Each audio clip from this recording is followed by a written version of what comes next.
5 6 तुम्हाला एवढे लवकर पोरगा घड्याळ पाहून त्याच्यापेक्षा लवकर मोठा होते. शिवराय 10 वर्षाचे झाले. न्या न्या जाऊ दे त्यांना.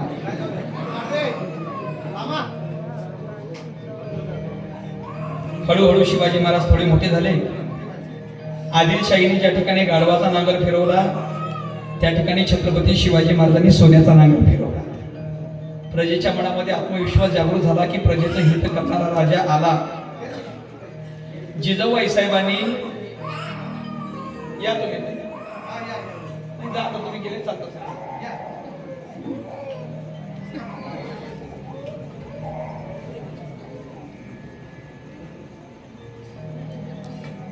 जिजाऊबाई साहेबांनी पुण्याच्या उभारणीबरोबर शिवरायांच्या मनामध्ये स्वराज्य विचारण्याच्या उभारणीला सुरुवात केली. जिजाऊबाई साहेब म्हणजे काही सामान्य माता नव्हत्या, पण त्यांची विचार दूरदृष्टी आणि क्रांतिकारी होते. त्यांच्या विचारातून नव्या युगाची सुरुवात झाली होती. म्हणून तर आज 350 वर्षानंतर आम्हाला आदर्श मायलेकराचं उदाहरण देत असताना जिजाऊबाई साहेबांनी शिवाजी महाराज या मायलेकराचा नामोल्लेख करावा लागतो. 350 वर्षानंतरही मातेने मुलाला कसं घडावं असा जर प्रश्न कोणी विचारला तर सर्वानुमते एकच उत्तर येते, माझी जाऊ सांगा. असं काय शिकवलं या मातेने आपल्या मुलाला? या मातेने आपल्या मुलाला शस्त्र आणि शास्त्र ह्या दोन्ही गोष्टी शिकवल्या. जिजाबाई साहेबांनी शिवाजी महाराजांच्या एका हातामध्ये शस्त्र दिलं, दुसऱ्या हातामध्ये शास्त्र दिलं आणि शिवबाला सांगितलं, शिवबा हातामध्ये शस्त्र घेऊन तुम्हाला फक्त राजा होता येईल, पण आदर्श राजा नाही. आदर्श राजा होण्याकरता जो दुसऱ्या हातामध्ये शास्त्र घेत असतो तो आदर्श राजा होत असतो. माझ्या शिवबाने एका हातामध्ये शस्त्र घेतलं, एका हातामध्ये शास्त्र घेतलं. जिजाबाई साहेबांनी सांगितलं, शिवबा तुम्ही ललाट रेषा, भाग्य, तकदीर, नशीब यावर विसंबून कर्तव्य विन्मुख न होता तुम्ही कर्तव्य कर्म करत राहा. स्वराज्य अनेक पोषक असे अनेक संस्कार जिजाबाई साहेबांनी शिवाजी महाराजांना लहानपणीच दिले. कुस्ती, मल्लविद्या, भालाखाम, तलवारबाजी, पट्टा फिरवणे, धनुष्यबाण घेऊन लक्ष साधणे, ह्या सगळ्या गोष्टी जिजाबाई साहेबांनी लहानपणी शिवाजी महाराजांना शिकवल्या. एक दिवस लहान असताना शिवबा आपल्या आऊसाहेबाला म्हणतात, आऊसाहेब आपण आम्हाला सांगता ही भूमी रामकृष्ण अर्जुनाची आहे, ही भूमी रामकृष्ण अर्जुनाची आहे, मग येथे आदिलशाह मोगलशाह हे बादशाह कुठून आले आणि आपले लोक त्यांचे गुलाम कसे झाले? त्यावेळेला जिजाबाई साहेब म्हणतात, शिवबा या परकीयांची ही लादलेली राजवट ही आपल्या लोकांवर लादलेली गुलामगिरीची राजवट आहे आणि या परकीयांच्या लादलेल्या राजवटीमध्ये कोणी सुखी नाही. आई बहिणींची अब्रू सुरक्षित नाही का शेतकरी सुखी नाही. शेतकरी कष्ट करून शेतातून धान्य काढतो आणि हे बादशाहचे लोक कराच्या नावाखाली धान्याचा मोठा हिस्सा घेऊन जातात. शेतकऱ्याला कष्ट करूनही पोटभर खायला मिळत नाही. शिवबा हे सगळं तुम्हाला बदलायचं आहे. इथली माय बहीण सुखात राहावी असं रामराज्य तुम्हाला उभं करायचं आहे. आणि लहान असणारे शिवबा म्हणतात, होय आऊसाहेब आम्ही करू इथल्या शेतकऱ्यांचं, कष्टकऱ्यांचं, गोरगरीब रयतेचं स्वराज्य स्थापन. इथल्या माय बहिणीकडे कोणी वाईट नजरेनं पाहणार नाही असं राज्य आम्ही उभे करू. आऊसाहेब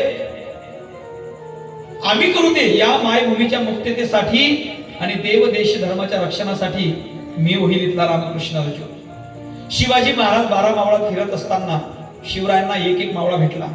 तानाजी मालुसरे, नेताजी पालकर, येसाजी कंक, कोंडाजी कंक, बाजीप्रभू देशपांडे, मुरारबाजी देशपांडे, बाजी जडे, बाजी पासलकर, संभाजी कावजी कुंडाळकर, एक एक मावळा छत्रपती शिवाजी महाराज गोळा करत गेले. आणि याच मावळ्यांच्या बळावर महाराज वयाच्या 16व्या वर्षी रायेश्वराच्या मंदिरामध्ये गेले आणि महाराजांनी प्रतिज्ञा केली, मी माझे हिंदवी स्वराज्य प्रस्थापित करेन. आणि एक एक मावळा शिवाजी महाराजांकडे यायला लागला. तानाजी मालुसरे, नेताजी पालकर, येसाजी कंक, कोंडाजी कंक. महाराजांनी पहिला किल्ला जिंकला तोरणा, दुसरा जिंकला, तिसरा जिंकला कल्याण, भिवंडी, रत्नागिरी, खारेपट्टण, विसापूर, रुद्रबाळ, कोंढाणा, खंडागडा, लोहगड, इसागड, तुंग, तिकोना, रोहिडा, नळदुर्ग, माहुली, भंडारदुर्ग, पळसकोल, रूपगड, भक्तगड, मणिकगड, अंकोला, सोनगड, मानगड. एक करता करता छत्रपती किल्ले जिंकत गेले. औरंगजेब चिंतातूर झाला. आदिलशहाने डोक्याला हात लावला, अरे हा शिवाजी राजा जर असेच किल्ले जिंकत राहील तर एक दिवस हा आपल्यालाही याचा गुलाम बनवेल. काही कोणीच्या बंडाचा बिमोड केला पाहिजे. म्हणून आदिलशहाने दरबार भरवला. दरबारामध्ये मोठमोठे सरदार होते. दरबाराचा मुख्य प्रश्न होता, शिवाजी राजाच्या बंडाचा बेमोड कोण करेल? पण शिवाजी महाराजांचं नाव काढल्यानंतर कोणी सरदार पुढे येत नव्हता. सगळ्यांना माहिती होतं शिवाजी राजाला मारणे किंवा पकडणे शक्य नाही. ज्या वेळेला कोणीच सरदार पुढे येत नाही, बड्या बेगम साहेबांच्या कपाळावर रागाच्या पट्ट्या चढल्या आणि बड़ी बेगम साहिबा म्हणते, ये क्या हो रहा है? एक शिवाजी को लेकर आप सबके दिल में इतना डर, इतना खौफ। अरे हमारे सल्तनत के नाम सुन के दुश्मन भाग जाते थे, लेकिन आज ये शिवा का नाम सुन के कोई भी सरदार आगे नहीं आ रहा। क्या हमारे दरबार में कोई ऐसा मर्द नहीं जो शिवा को मार सके? क्या ये दरबार नामर्दों का है? नामर्दों का दरबार म्हटल्यानंतर दरबारातील एक अत्यंत धारदीप्पाल देह समोर आला। त्याने तपकातील विडा उचलला, आपल्या पगडीमध्ये ठेवला आणि मोठ्या आवेशाने म्हणतो, मैं मारूंगा शिवा को, मैं शिवा को पकड़ के हुजूर के आगे पेश करूंगा। त्याचं नाव होतं अफजल खान। अफजल खानाची हिंमत पाहून सर्व सरदार अफजल खानाची वाहवा करायला लागले। जो तो धन्यवाद द्यायला लागला, मरवा सुभान अल्लाह, शाबाश, जिते रहो बहादुर, उम्र दराज हो तुम्हें। बादशाहने तर अफजल खानावरती प्रसन्न होऊन मोत्याचा तुरा, शिरपाव, किल्लत, 12,000 घोडेस्वार, 10,000 पायदळ, 1200 उंट, 65 हत्ती, बंदुका, भोई, नौकर, चाकर दिले आणि वकील म्हणून दिला कृष्णाजी। अशा प्रचंड सेना सागरांना घेऊन हा अफजल खान या महाराष्ट्रामध्ये आला। देवी दैवते उद्ध्वस्त करीत करीत हा महाराष्ट्रामध्ये आला। अफजल खानाच्या एका अत्याचाराची खबर जिजाबाई साहेबांनी शिवाजी महाराजांच्या कानामध्ये उकळते त्याप्रमाणे शिरत होती, पण तरी शिवाजी महाराज शांत होते, कारण शिवाजी महाराजांना माहिती होतं अफजल खानाबरोबर उघड्या मैदानावर युद्ध आपल्याला परवडणार नाही। अफजल खान त्याच्याकडे शक्ती जास्त आहे आणि सैन्य जास्त आहे। शिवरायांच्या लक्षात आलं आता शक्तीचं काम नाही, आता युक्तीचं काम आहे। शिवरायांनी आपल्या मावळ्यासमोर विषय मांडला, चला आपण या दुष्ट अफजल खानाला आपण या प्रतापगडाच्या पायथ्याशी गाठवून आपण याला संपवूया। पण हा विचार कोणीही मावळ्यांना मान्य झाला नाही। सगळे एकच म्हणायला लागले, राजे यावेळेला युद्ध नको, यावेळेला तह करा। अफजल खान आहे तो हाताने पोलादी पहार वाकवतो, यावेळेला तह करा। शिवाजी महाराजांनी ओळखलं की आपल्या मावळ्यांच्या अंतःकरणातील आत्मविश्वास निघून गेला आणि युद्धामध्ये महत्वाचा असतो आत्मविश्वास। आपल्या मावळ्यांचा आत्मविश्वास जागृत करण्याकरता काय करावं? महाराज रात्री झोपले, सकाळी उठले, 9चा दरबार भरला आणि महाराज आपल्या मावळ्यांना म्हणतात, मावळ्यांनो आज आश्चर्य घडलं। आज सकाळी सकाळी आई जगदंबा माझ्या स्वप्नामध्ये आली आणि मला म्हणते कशी, अरे शिवा काय झोपतोस, उठ, हा राक्षस या ठिकाणी स्वराज्याचा घास घेण्याकरता या ठिकाणी आला आहे, तू याला संपव, मी तुझ्या शमशिरीमध्ये वास्तव्य करते। आणि पाहतो तर काय, एक लख प्रकाश निघून माझ्या शमशिरीमध्ये वास्तव्य केला। मावळे म्हणतात, राजे काय बोलता तुम्ही, साक्षात आई जगदंबा तुमच्या तलवारीमध्ये आहे। मग आता अफजल खाना समोर झुकायचं नाही, अफजल खानाला झुकवायचं, आता मरायचं नाही, त्याला मारायचं। जवा गाडायची बाहेर तिची चमचमती धार, जवा गाडायची बाहेर तिची चमचमती धार, कशी मुखाती आई बारा शिवरायाची तलवार, कशी मुखाती आई बारा शिवरायाची तलवार।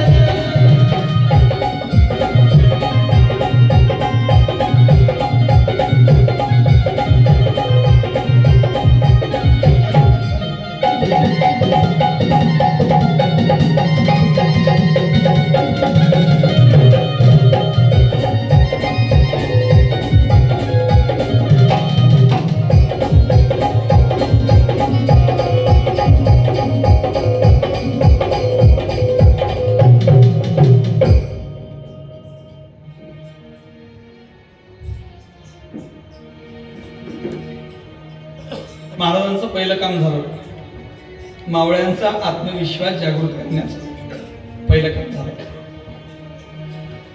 शिवाजी महाराज राजगडावरून प्रतापगडावरती आले। इकडून अफजल खानाचा एक वकील अफजल खानाने पाठवलेली पत्राची थैली घेऊन शिवाजी महाराजांकडे आला। अफजल खानाने 2-4 धमक्या पाठवल्या होत्या शिवाजी महाराजांकरता, पण धमक्यांना भीतीत ते शिवाजी महाराज कसले। आता वेळ आली होती शिवाजी महाराजांनाही आपला एक वकील अफजल खानाकडे पाठवायची आणि महाराजांनी जसा वकील पाहिजे तसाच निवडला। कोणाकडे पाठवायचं होतं? अफजल खानाकडे। कसा वकील पाहिजे होता? अतिशय सभ्य आणि अतिशय लबाड। म्हणजे सभ्यतेच्या बाबतीत त्याच्यासारखा कोणीच नाही आणि लबाडीच्या बाबतीत त्याच्यासारखा कोणीच नाही. अतिशय सभ्य, अतिशय दबाव, अतिशय हुन्नरबाज, अतिशय मातब्बर, अतिशय अनुभवी, अतिशय विश्वासू. आणि शिवाजी महाराजांनी तसाच वकील निवडला. त्याचं नाव होतं पंताजी गोपीनाथ बोकील. त्यांना सर्वजण टोपण प्रेमाने काका म्हणत होते. शिवाजी महाराजांनी काकाला सांगितलं, काका काहीही करा पण त्या अफजल खानाला प्रतापगडाच्या पायथ्याशी घेऊन या. काका म्हणाले काहीही करा म्हणजे कसं? शिवाजी महाराज म्हणतात, तो अफजल खान जे जे म्हणेल ते वचन त्याला देऊन टाका, पण त्याला तुम्ही इकडे घेऊन या. काका म्हणता, असं कसे बोलता राजे तुम्ही? कदाचित अफजल खान असं म्हणेल की इथून पुढे शिवाजीला बादशाहचं गुलाम बनून राहावं लागेल. मग तुम्ही खरंच बादशाहचे गुलाम बनून राहणार काय? आम्ही द्यायचं का वचन? शिवाजी महाराज म्हणतात देऊन टाका. मग तुम्ही खरंच बादशाहचे गुलाम बनून राहणार काय? शिवराय म्हणतात, हो काका, आम्ही दिलेले वचन पाळतो, पण संत जनांना, सोऱ्या सुलतांना दिलेले वचन पाळत नाही. अधमासी अधम या न्याये रक्षले राष्ट्र शिवराय. शिवाजी महाराजांची पत्राची थैली घेऊन पंताजी काका अफजल खानाच्या छावणीमध्ये आले. शिवरायांनी पाठवलेली पत्राची थैली अफजल खानाच्या हाती दिली. सदरेवर बसलेला तो अफजल खान, धाड धिप्पाड देह. काका मुजरे करीत करीत अफजल खानाच्या समोर गेले. अफजल खानाच्या हाती पत्राची थैली दिली. अफजल खानाने उघडली, वाचली. त्याच्यामध्ये शिवाजी महाराजांनी लिहिलं होतं. थोडीशी माफी मागली होती की अफजल खान साहेब, मी माझे सगळे किल्ले तुम्हाला द्यायला तयार आहे, आपण प्रतापगडाच्या पायथ्याशी या. त्याच्या पुढचं काका बोलतात. काका अफजल खानाला कॅप्सूल देतात. कॅप्सूल म्हणजे हरभऱ्याच्या झाडावर चढवतात. काका म्हणतात, अफजल खान साहेब, ते काय आहे? ते शिवाजीराजे तुम्हाला इतके घाबरतात, इतके घाबरतात की तुमच्या भेटीला इथं येण्यासाठी खूप घाबरतात. कारण जसं ऐकलं होतं त्याच्यापेक्षाही जास्त भरलं. तो म्हणतो, काय ऐकलं होतं? सब लोग ये कहते हैं कि अफजल खान साहब बहुत शूर है. आज देखा तो पता चला सच में हाथी भी आपके ऊपर हमला करने से पहले 10 बार सोचेगा.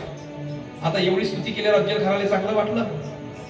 काका म्हणतात, ते अफजल खान साहेब, शिवाजी महाराज तुम्हाला इथं भेटायला यायला घाबरतात, तुम्ही प्रतापगडाच्या पायथ्याशी या आणि शिवाजी महाराजांची गळा भेट घ्या.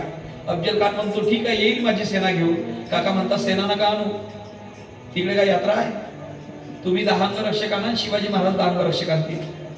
आणि जेव्हा भेट होईल तेव्हा अंगरक्षक बाणाच्या टोकावर उभे असतील. बाणाचा टोक म्हणजे बाण मारल्यानंतर जिथं जाऊन आदळतो तेवढ्या अंतरावर ते उभे असतील. आतमध्ये शामियान्यामध्ये तुम्ही, तुमचा वकील शिवराय, शिवारायाचा वकील. भेटीचा दिवस ठरला. मार्गशीर्ष वर्ष सप्तमी, वार होता गुरुवार, वेळ होती दुपारची. शिवाजी महाराज आपल्या 10 अंगरक्षकांना घेऊन, शिवाजी महाराज, अफजल खान आणि शिवाजी महाराज आपल्या 10 अंगरक्षकांना घेऊन आता येणार होते.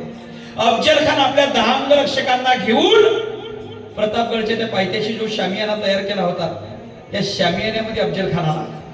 आता वेळ आली होती शिवाजी महाराजांनाही गडावरून निघायची. आता शिवाजी महाराजही गडावरून निघणार. निघण्यापूर्वी महाराजांनी अंतःकरणपूर्वक जगदंबेचं स्मरण केलं.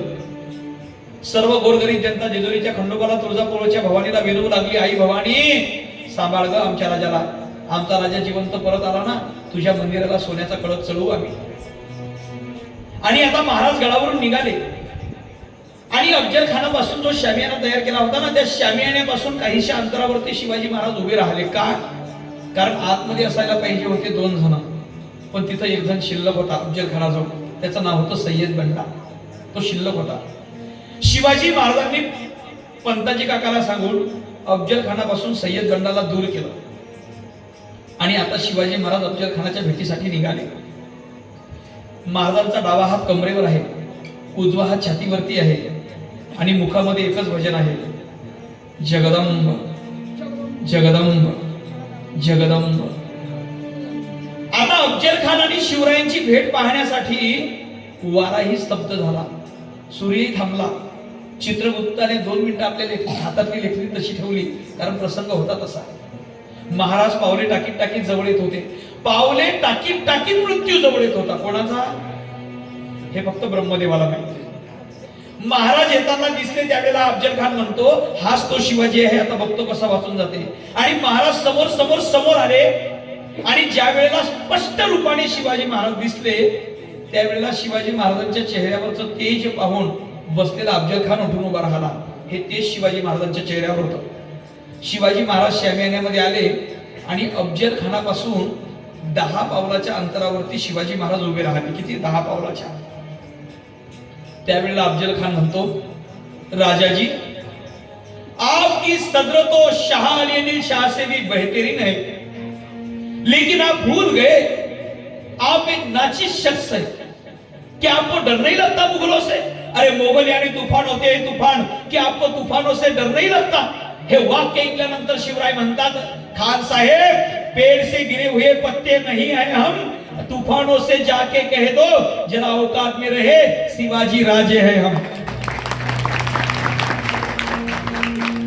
अफजल खान म्हणतो, तू अपनी हिम्मत बहादुरी की शेखी बदारता है, बुरी राह पर क्यों चलता है?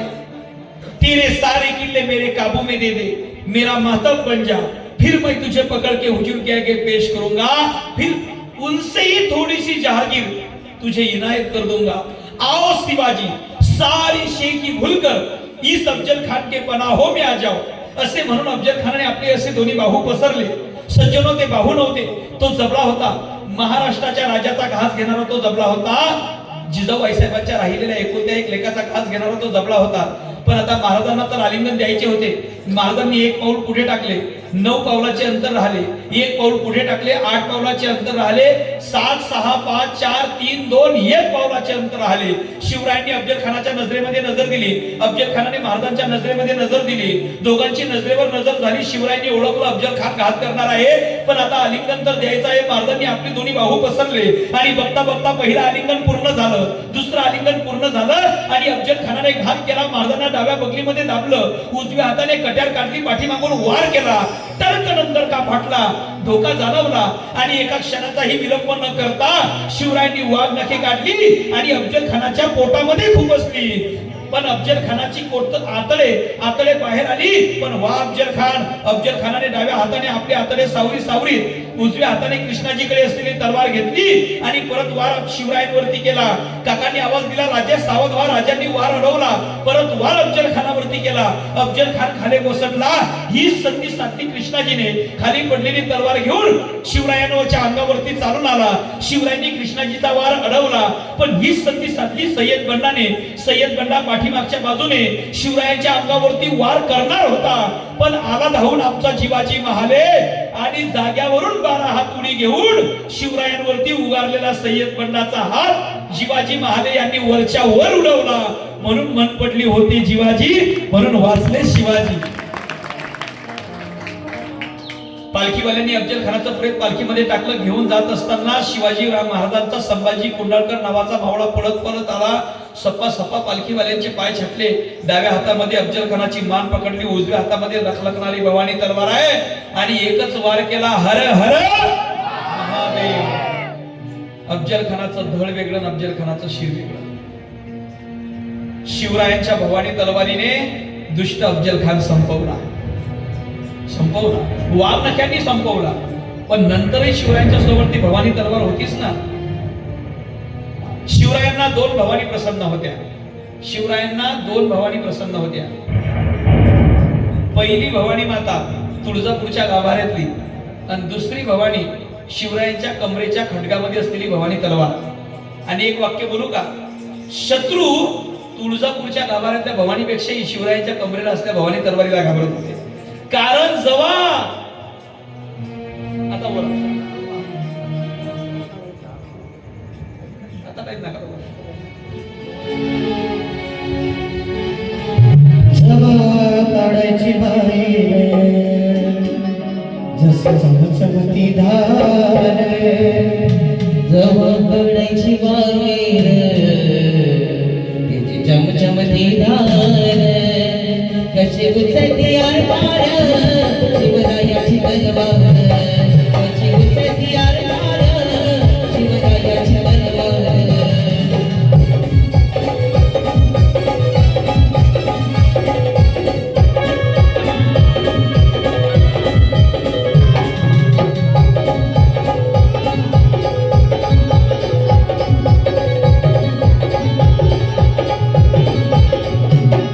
जय भवानी बोलूया उतरते हत्यार,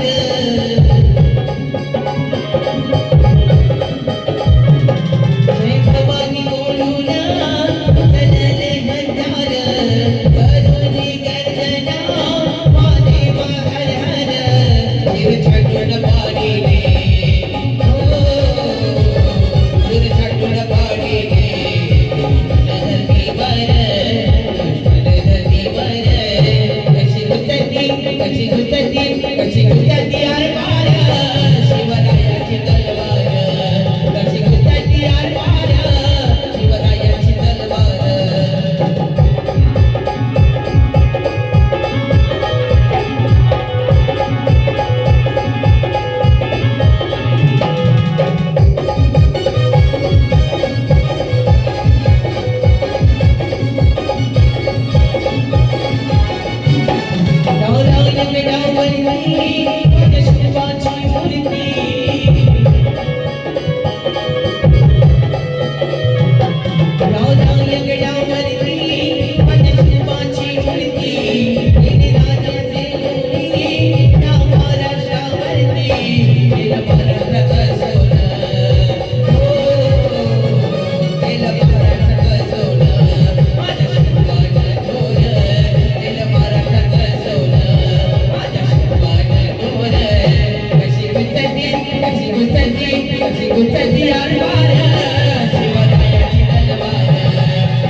छत्रपती शिवाजी महाराज की जय भवानी जय शिवाजी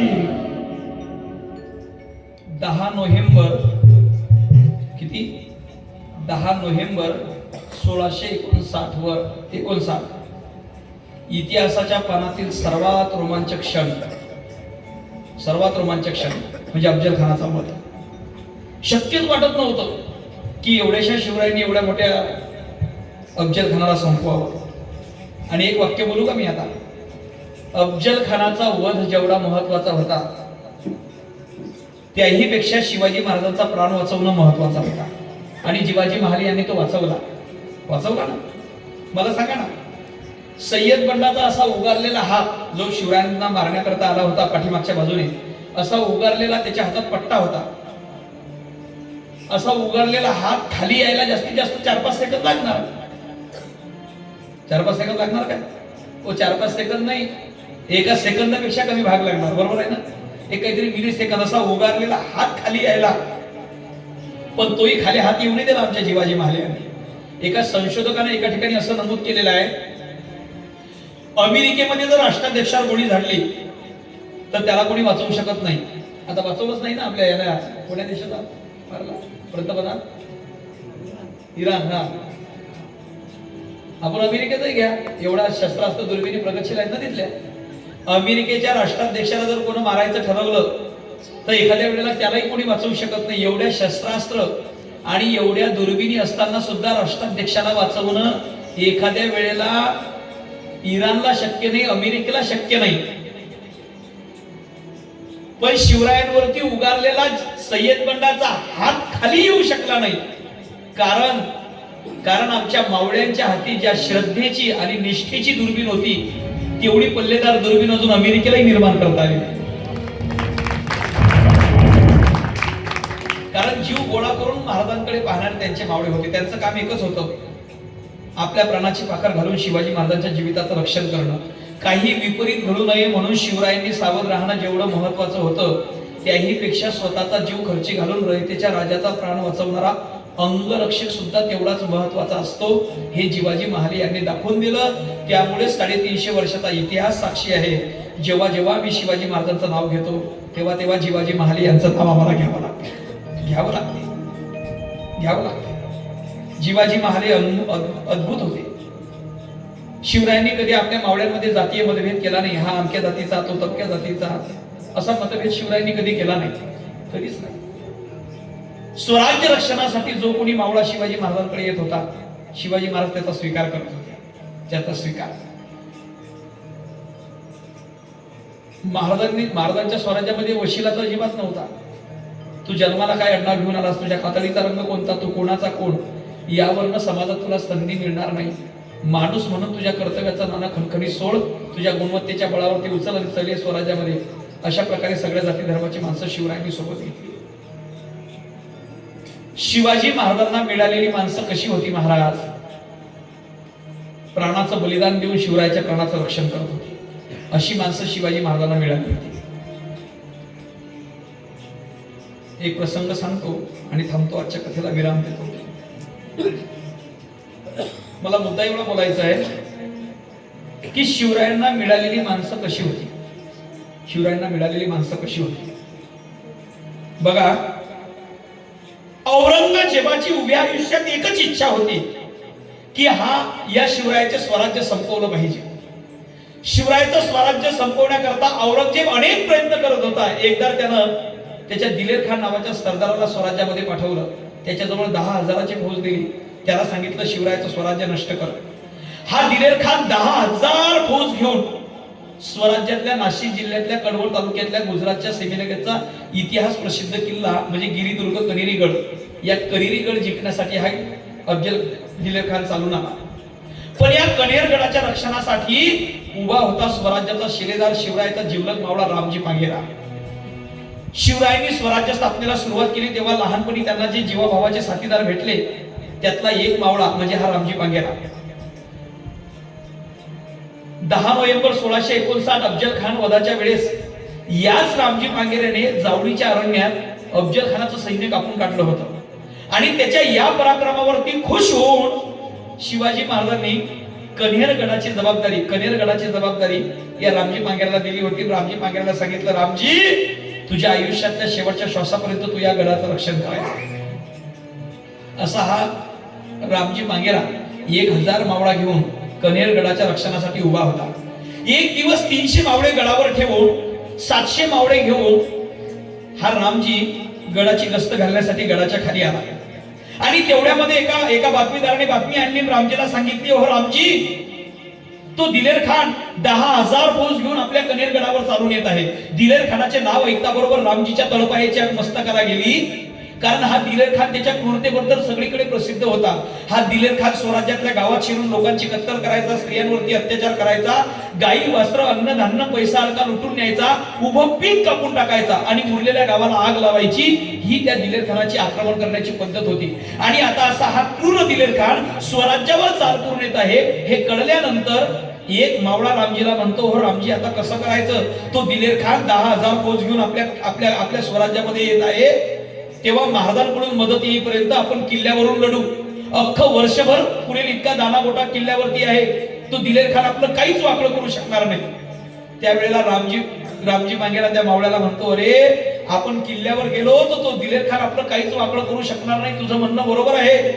पण आपण किल्ल्यावर गेलो तर या किल्ल्याच्या खाली ज्या छोट्या छोट्या वाड्या वस्ती आहेत आणि तिथं ज्या माय बहिणी राहतात, शेतकरी राहतात, हा दिलेर खान त्या माय बहिणीवरती अत्याचार करेल, शेतकरी भावाचे मुंडके तोडून त्याचे डोंगर रचेल हा दिलेर खान. अरे आपण बी शेतकऱ्याची पोरं आहे.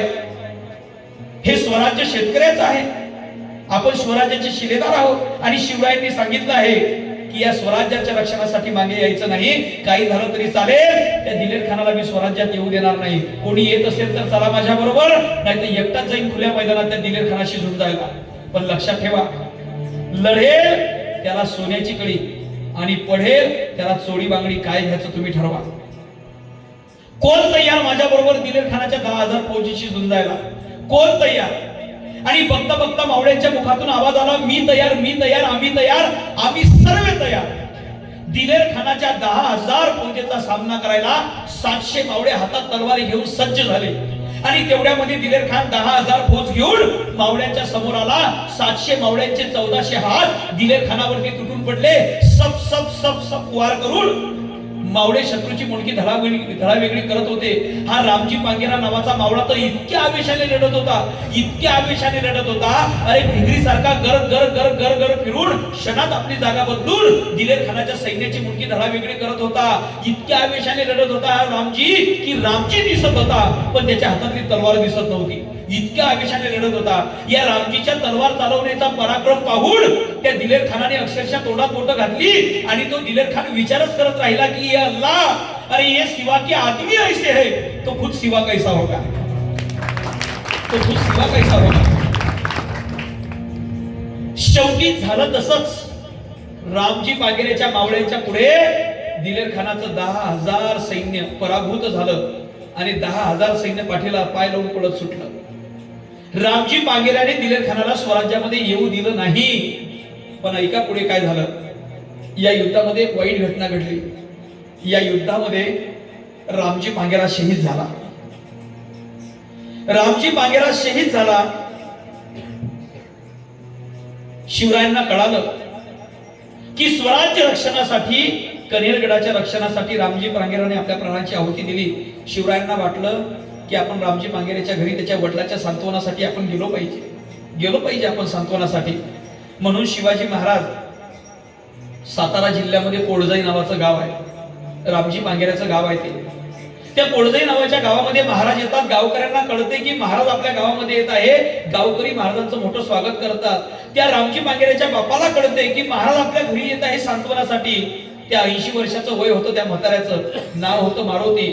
त्या म्हाताऱ्यानं घराची साफसफाई केली, बसण्याकरता घोंगडी आथरली आणि तेवढ्यामध्ये शिवाजी महाराज रामजी पांगेऱ्याच्या दारी घोड्यावरून पाय उतार झाले.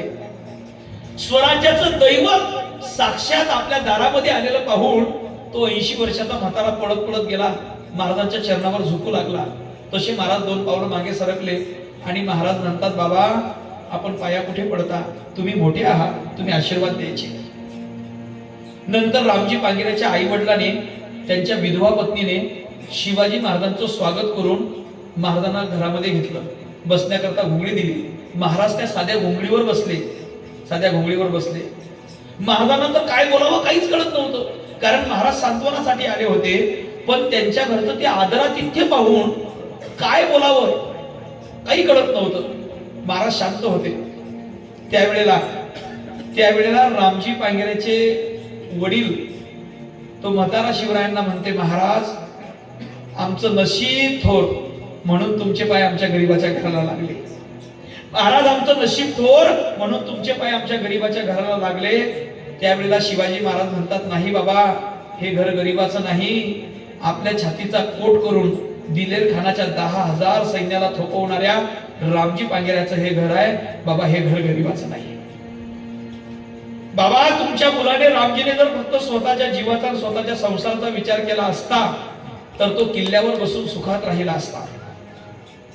आपण मरणार हे माहिती असताना सुद्धा माय बहिणीच्या आबरूच्या रक्षणासाठी आणि शेतकऱ्यांच्या हितासाठी त्याने आपल्या प्राणाची आहुती दिली.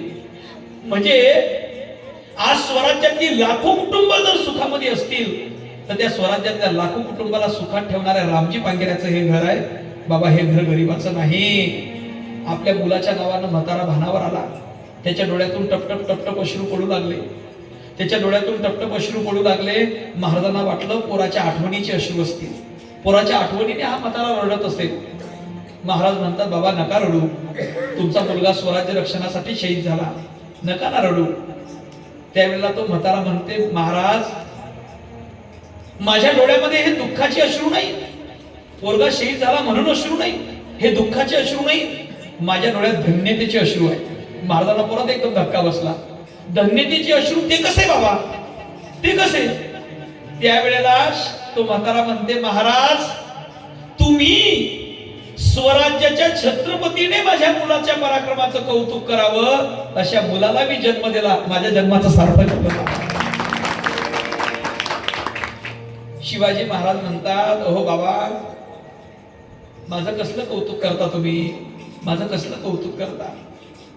रामजी सारख्या आपल्या माणसाला युद्धात पुढे करून मागे राहणारा मी माझं कसलं कौतुक करता? तो म्हातारा म्हणते, महाराज तुम्ही मागे आहात म्हणून माझ्या रामजी सारखे पोरं युद्धामध्ये बिनधास्त लढतात. तुम्ही मागे आहात म्हणून गरीबाच्या तोंडात 4 घास सुखाने जातात. तुम्ही मागे आहात म्हणून घरच्या लेकीबाई सुरक्षित आहे. तुम्ही मागे आहात म्हणून दारामध्ये तुळस आहे, मंदिरावर कळस आहे. महाराज तुम्ही मागे आहात, आम्हाला माहिती आहे, आमच्या कुटुंबाची काळजी करायला तुम्ही आहात आणि तुमच्या जीवाला जर काही बरं वाईट झालं तर स्वराज्यातले लाखो कुटुंब उघड्यावर पडतील. महाराज तुम्ही मागे आहात म्हणून हे सगळं आहे. महाराज म्हणतात, अहो बाबा माझं कसलं कौतुक करता? तो म्हातारा म्हणते, महाराज खरं सांगतो माझ्या जन्माचं सार्थक झालं. महाराज 32 मनाच्या सुवर्ण सिंहासनावर तुम्ही बसता. काय म्हणतो म्हातारा? 32 मनाच्या सुवर्ण सिंहासनावर बसणारे तुम्ही आज माझ्या घरामध्ये साध्या घोंगडीवर बसताना तुम्हाला लाज नाही वाटली, तुम्हाला कुठल्याही प्रकारचा कमीपणा नाही वाटला. शबरीच्या कुटियेमध्ये जसं रामप्रभूने यावं तसं माझ्या आज या कुटियेमध्ये, माझ्या गरीबाच्या झोपडीमध्ये आज तुमचे पाय लागले, माझ्या कुटियेचा उद्धार झाला.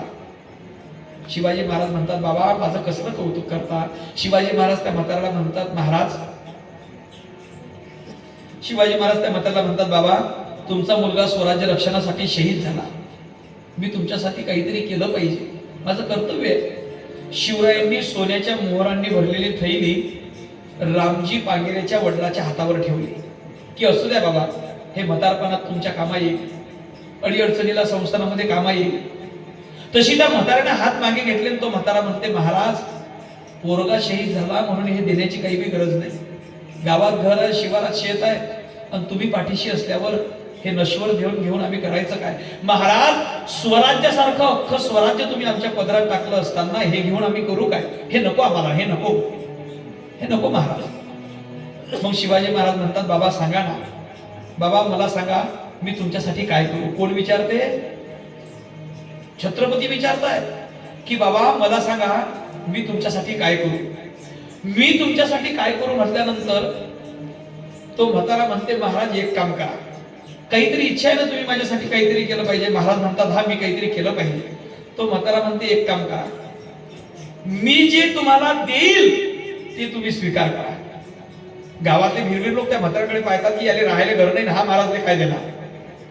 महाराज म्हणतात, बाबा काय देणार तुम्ही मला. तो म्हातारा म्हणते, महाराज तसं नाही, मला वचन द्या.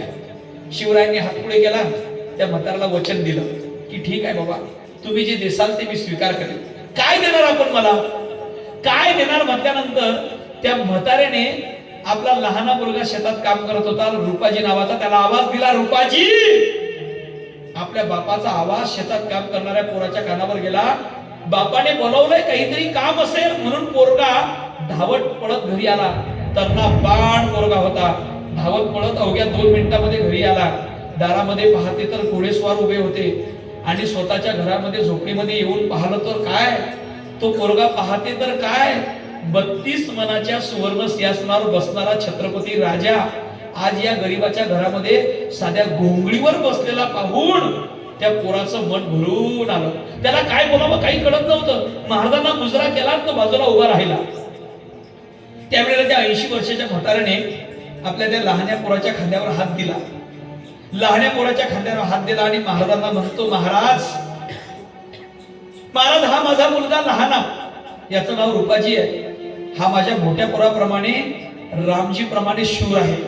आणि महाराज, जसा मी माझा लहाना मुलगा स्वराज्य रक्षणासाठी तुम्हाला अर्पण केला होता ना महाराज, तसा आज हा माझा लहाना मुलगा सुद्धा स्वराज्य रक्षणासाठी मी तुम्हाला अर्पण करत आहे, याचा स्वीकार करा.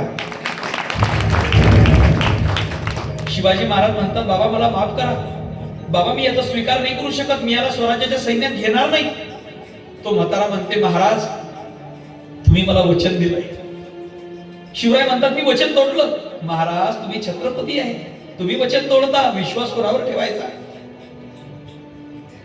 महाराज म्हणतात, पण बाबा मला माफ करा, मी याला घेऊ नाही शकत. अरे हा तुमच्या म्हातारपणाची काठी आहे आणि याच्या जीवाला जर काही उद्या बरं वाईट झालं तर मग जग मला स्वार्थी म्हणेल आणि माझं मनही मला कधी माफ करू शकणार नाही. बाबा मला माफ करा, मी याला स्वराज्याच्या, मला माहिती आहे स्वराज्याच्या सैन्यामध्ये सैनिकांची आवश्यकता आहे, पण याला मी घेऊ नाही शकत. त्यावेळेला तो 80 वर्षाचा म्हातारा म्हणते, महाराज काळजी करू नका, माझ्या मोठ्या मुलाप्रमाणे जर हा माझा लहान मुलगा सुद्धा स्वराज्याची सेवा करता करता जर मरण शहीद झाला तर काळजी करू नका महाराज, हा 80 वर्षाचा म्हातारा हातात तलवार घेऊन तुमच्या सैन्यामध्ये सामील होईल. महाराज 80 वर्षाचा म्हाताराही स्वराज्याच्या सैन्यात सामील व्हायला तयार होता. हा त्याग, ही समर्पणाची भावना त्या मावळ्यांकडे होती, म्हणून हे स्वराज्य उभं राहिलं. किती त्याग असेल. पण मला सांगा, जनतेनं आपल्या राजावर एवढं प्रेम करावं, तो राजाही कसा असेल, त्या राजाचंही आचरण कसं असेल.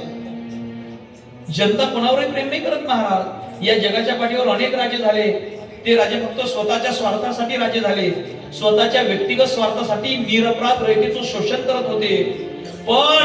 पण माझ्या जिजाऊनं सांगितलं होतं, शिवबा या जगाच्या पाठीवर अनेक राजे लोक झाले, ते स्वतःच्या व्यक्तिगत स्वार्थासाठी निरपराध रयतेचा रक्तपात करतात, पण शिवबा तुम्ही स्वतःच्या व्यक्तिगत स्वार्थासाठी राजे न होता तुम्ही रयतेच्या कल्याणासाठी आणि रयतेला या येवनी गुलामगिरीतून मुक्त करण्यासाठी तुम्ही राजे व्हा.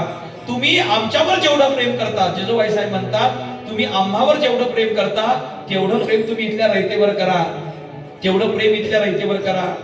चंद्र सूर्य असेपर्यंत लोकांनी म्हणावं, चंद्र सूर्य असेपर्यंत जिजाबाई साहेब म्हणतात, शिवबा तुम्ही असे आदर्श राजे व्हा, असे आदर्श राजे व्हा की चंद्र सूर्य असेपर्यंत लोकांनी म्हणत राहावं, राजा असावा तर माझ्या शिवबासारखा. म्हणून तर आजही आम्ही म्हणतो, आली